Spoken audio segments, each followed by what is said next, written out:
ଆଗକୁ ଆସୁଛି birthday party, ସେଥିପାଇଁ ସପିଂ ପାଇଁ ଆଜି ଯାଇଥିଲି। କ'ଣ ଆଣିଲି ପରେ କଥା ହେବା। ସାଙ୍ଗମାନେ ମୋର ଗୋଟେ ଫ୍ରେଶ୍ ମିନି ବ୍ଲଗ୍କୁ ସ୍ୱାଗତ କରୁଛି। ସେଇ ବର୍ଥଡେ ପାଇଁ ସେଠି ଆମର ସଫାସଫି ହେଉଛି ଆଜି। ତାପରେ ଗାଧୁଆପାଧୁଆ ଆସିକି ପଖାଳ, କିଛି ଭଜା, ଶାଗ ଆଉ ଆମ୍ବ ଦେଇକି ପେଟେ ଖାଇ ଦେଇଥିଲି। ତାପରେ ରୋଷେଇ ପାଇଁ ବସି ଯାଇଥିଲି। ରାତି ପାଇଁ କାବୁଲି ଚନା ବତୁରେଇ ଦେଇ ତାପରେ ପରିବା ନେଇ ଚାଲି ଆସିଲି ଦ୍ୱିପହର ପାଇଁ ରୋଷେଇ ପାଇଁ। ଭାତ ପରେ ଡାଲି, ତାପରେ ପୋଟଳ ଆଳୁ ରସା, ତାପରେ ଗୋଟେ କାଙ୍କଡ଼ର ଭଜା, ତାପରେ ଗୋଟେ ଲିଚୁ ଦେଖିଲି ତାକୁ ଖାଇ ଦେଇଥିଲି। ତାପରେ ଲଞ୍ଚ ସରିଯାଇଥିଲା। ତାପରେ ସବୁ ଧୁଆଧୁଇ କରିଦେଇଥିଲେ ବାସନ ସଫାସଫି ପରେ ମୁଁ ଚାଲିଗଲି ଛୁଞ୍ଚ ମାରିବା ପାଇଁ। ଖାଇସାରିଲା ପରେ ତ ନିହାତି ଛୁଞ୍ଚ ମାରିତେ ପଡ଼ିବ ନା, ପରିଷ୍କାର ପରିଚ୍ଛନ୍ନ ପାଇଁ।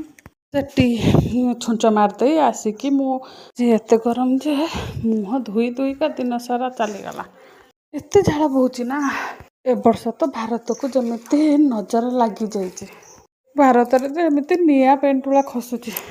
ତାପରେ ଆମେ ସବୁ ବାହାରି ଯାଇଥିଲୁ ସପିଂ ପାଇଁ। କିଛି ସପିଂ ସାରି ବିଲ୍ ନେଇ ତାପରେ ପେମେଣ୍ଟ ଦେଇ ପଳେଇ ଆସିଥିଲୁ।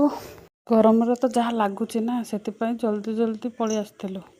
ଆଜି ବେଶୀ ସମୟ ମାର୍କେଟରେ ନ ରହି ଘରକୁ ପଳେଇ ଆସିଥିଲୁ। ତାପରେ ଆସିକି ରାତି ପାଇଁ ରୋଷେଇ ବସେଇ ଦେଇଥିଲି। ରାତିରେ କାବୁଲି ଚନା ଆଉ ରୁଟି ହେଇଥିଲା। ଜନ୍ମଦିନ ପାଇଁ ସପିଂ ସରିଗଲା। ପ୍ଲିଜ୍ ମୋ ଭିଡ଼ିଓରେ like, share, follow and subscribe କରିବା ପାଇଁ ଭୁଲିବେନି।